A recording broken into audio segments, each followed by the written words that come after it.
Welcome back to the Deep Dive. We have a really interesting collision to look at today.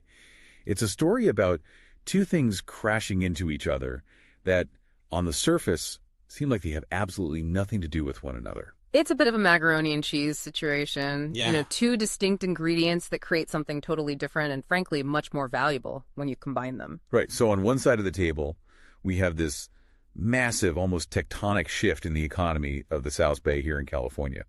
We're talking about the rise of defense tech, autonomous systems, advanced manufacturing, billions of dollars in capital.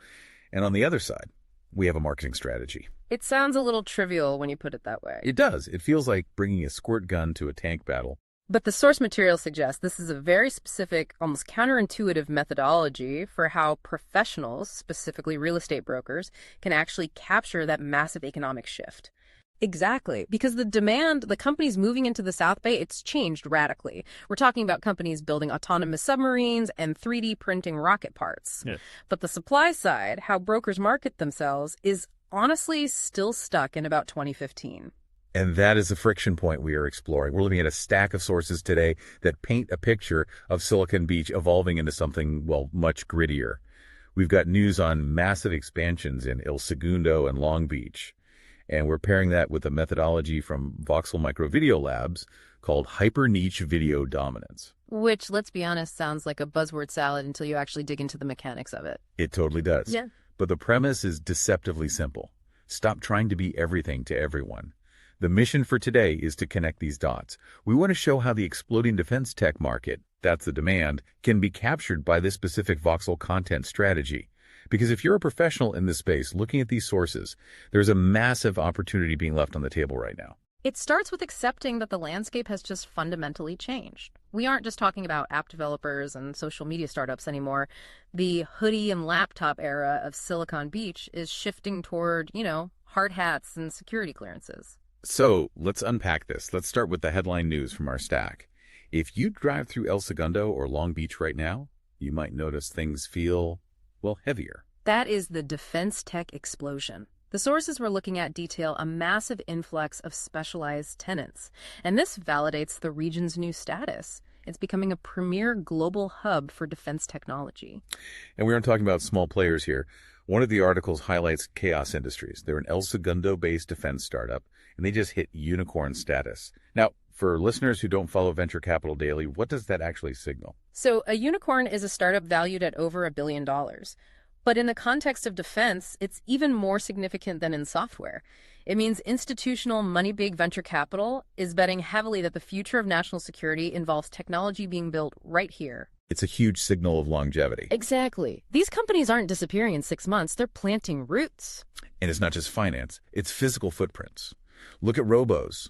They're a leader in additive manufacturing, which is essentially high-end industrial 3D printing, and they just announced they're opening their U.S. Aerospace and Defense HQ in El Segundo. And here's what's fascinating about Robos.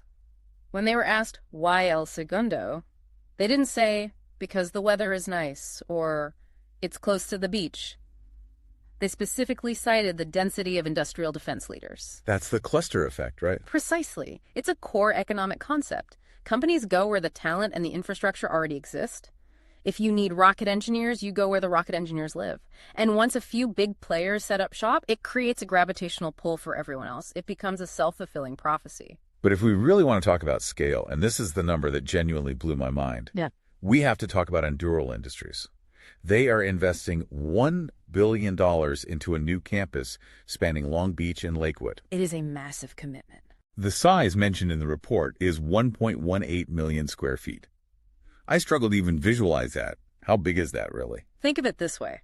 A standard American football field, including the end zones, is about 57,600 square feet. So we are talking about roughly 20 football fields of high-tech industrial space. Wow. Okay, that puts it in perspective. And see, that's the key detail. When you hear 1.18 million square feet, you have to realize this isn't a startup looking for a cool co-working desk with cold brew on tap. This is a massive industrial footprint. They need complex logistics, heavy power grids, reinforced floors to hold heavy machinery, and high-level security clearances. The complexity, the real estate requirement has just gone through the roof. It is not just four walls and a roof anymore. No, it is critical infrastructure. Which brings us directly to the problem. We have the sophisticated high-stakes demand, but then we look at the broker's edge source material, which analyzes how most real estate professionals in the South Bay are presenting themselves. And it is a bit generic. It's the trap of the South Bay generalist. The source describes a typical broker website. You've probably seen 100 of them. It says something like, specializing in retail, office, industrial, and multifamily in the greater Los Angeles area. I do everything, everywhere, for everyone. Exactly. And the Voxel source makes a brutal point here. By trying to be everything to everyone, you become a commodity. You're just indistinguishable from the next person. But isn't there safety in being a generalist? You cast a wide net, you catch more fish. Right? That's the traditional logic. In a shallow market, maybe. Yeah. But in a high-stakes market like this, no. When you're a commodity, you compete on price. The source gives this specific example. A seller asks, will you list this building for a 4% commission? The generalist has to say yes. Because if they say no, there are 50 other generalists standing in line behind them who will do it for 4%. They have no leverage. They have no unique value proposition. They're just a transaction facilitator. This is where the disconnect gets really interesting. Because think about the CEO of Robos or a facilities director at Andorral. Imagine they're moving from, say, San Diego or D.C. to El Segundo. They have a very specific problem. Right. Put yourself in their shoes. They have $1 billion mandate. Are they going to Google real estate agent South Bay? No, of course not. That would return 5,000 results of people selling condos and beach houses. Exactly. It's useless to them. They're searching for solutions. They're typing in things like R&D wet lab space for lease El Segundo or industrial warehouse heavy power Long Beach. And if your website says, I specialize in everything, you are completely invisible to that search. You aren't answering their question. You're just another salesperson. And even if they did find you, they probably wouldn't trust you. If I need heart surgery, I'm not going to a general practitioner. I am going to a cardiologist. These defense companies have heart surgery level problems. They need a specialist. So this is where the Voxel methodology comes in. It's the solution to this generalist trap. They call it hyper-niche video dominance. It sounds intense, I know, but the philosophy is really sound. The old saying is, the riches are in the niches. Voxel argues that high-value clients, like the people running these defense companies, want experts, not salespeople. There's this graph in the source material called the authority curve. I love this concept. Can you break that down for us? Sure. So imagine a graph. On the bottom axis is time, and on the vertical axis is perceived value. The generalist has a flat line. Their perceived value stays low because they're interchangeable. They're constantly fighting that fee compression we talked about. Not the niche specialist. The line curves upward. As they create more content around a specific topic, their perceived value compounds. They become the go-to person. Voxel calls this building a moat. Right. Video allows you to claim a territory. If you read a blog post, that's nice. But if you have a video series, you're a personality. You're an authority. So instead of being the South Bay guy, you become the expert on, say, adaptive reuse in San Pedro or cold storage logistics in Carson. Or, to bring it back to our news today, you become the expert on defense tech real estate requirements in the South Bay. Precisely. If you claim that territory, you build a moat. Competitors can't cross it because you've already defined the space. You own the keyword. But I think a lot of people get overwhelmed by the idea of video. They think they need to be an influencer. Yeah. They think they need a weekly vlog where they tour fancy houses and drink champagne. And Voxel explicitly says, do not do that. That's entertainment real estate. It's for people who want to watch HGTV, not people who want to buy industrial warehouses for manufacturing drones. Right. They talk about this concept of the micro series. You don't need a weekly show about everything. You need 4 to 6 episodes total. That's it. It's a finite run. Think of it like a mini documentary series on Netflix. You aren't trying to entertain the masses. You are trying to educate a very specific buyer on a very specific topic. The source gives a great example of this for medical office space. Let's walk through that briefly because it shows how granular this gets. Okay, so in the Voxel example, episode 1 features every medical tenant needs. Basic, but necessary. Episode 2 is zoning nightmares, converting retail to medical. That addresses a specific pain point zoning is a huge headache for doctors. Right. You can't just put an MRI machine in a strip mall next to a dry cleaner. Exactly. Episode 3 is an interview with a healthcare architect on tenant improvements. And episode 4 is a market report on medical cap rates. And just to clarify for the listener, cap rate is essentially the return on investment for a property, right? Yes, capitalization rate. It's the primary metric investors care about to judge profitability. So if I'm a doctor looking for space or an investor looking to buy a medical building and I find that series, I'm watching all of them. You are binge watching them. And this is the sleep factor the source mentions. This series sits on YouTube. It works while the broker sleeps. By the time that doctor calls the broker, they've already watched 4 videos.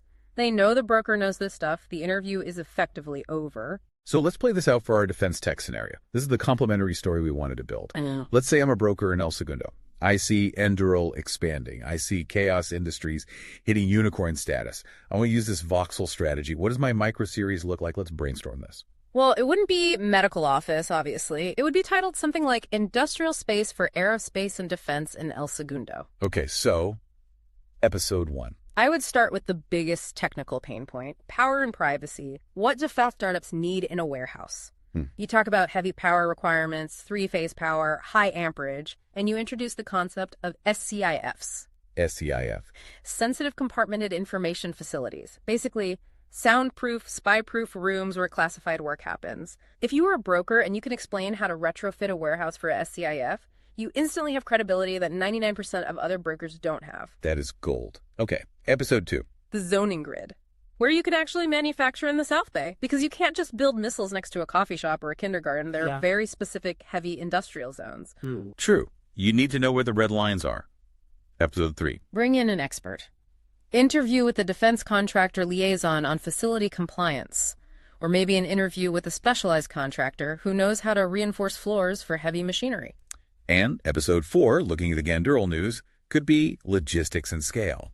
Finding 100,000 plus square feet in a tight market. Perfect. Now imagine you are the CEO of a defense startup. You're stressed, you're growing too fast, you had investors breathing down your neck, and you need space yesterday. You find that series. Who are you calling? I'm not calling the guy who sells condos and strip malls. I am calling you. You're calling the expert. And here's the, so what? The economic payoff. When that CEO calls you, do they ask you to lower your commission? No way. No. Voxel points this out clearly. Clients do not negotiate fees with the world's leading expert on their specific problem. They only want to know one thing. Do you have time to help me? It eliminates fee compression. You move from being a commodity to being a luxury good, essentially. Or a critical utility. You aren't a luxury. You're necessary for their survival. If they get the real estate wrong, their contract with the Department of Defense is at risk. They aren't going to risk that to save 1% on a broker fee. That is a powerful shift. But there is an urgency here, isn't there? This isn't something you can plan to do next year. Massive urgency. This is the first mover advantage. The defense tech boom is happening right now. The news is fresh. Robos is moving in now. And Dural is building now. So if you're a broker, you can't wait 6 months to decide if this niche is real. Right. If you don't claim industrial warehousing in Gardena or defense tech real estate in El Segundo, a competitor will.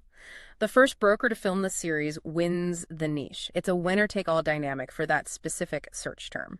YouTube doesn't need 10 different series on the same microtopic. It usually elevates the first best one. And Voxel actually mentions they have a series package to help map this out because clearly structuring these 4 episodes is the hard part.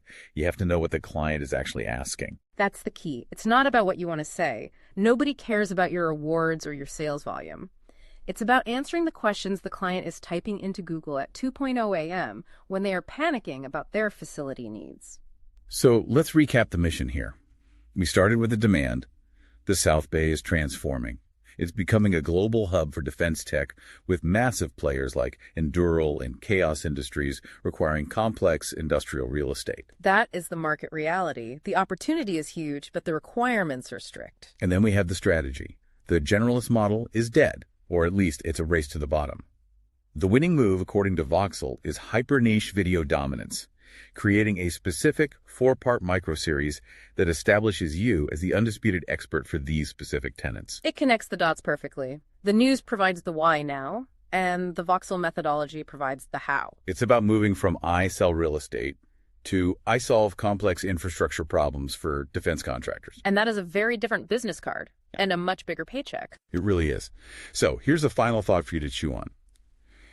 If you are a broker in the South Bay right now, or really any professional in a shifting market, Sure. open a new tab and look at your own website. Be honest with yourself. Does it say you do everything? Does it try to appeal to everyone? And if so, are you ready for the moment when a unicorn defense startup looks right past you, looking for the expert who answered their specific question on video? Because that startup is searching right now. The question is, will they find you? That is the billion-dollar question. Thanks for listening to The Deep Dive. We'll see you next time.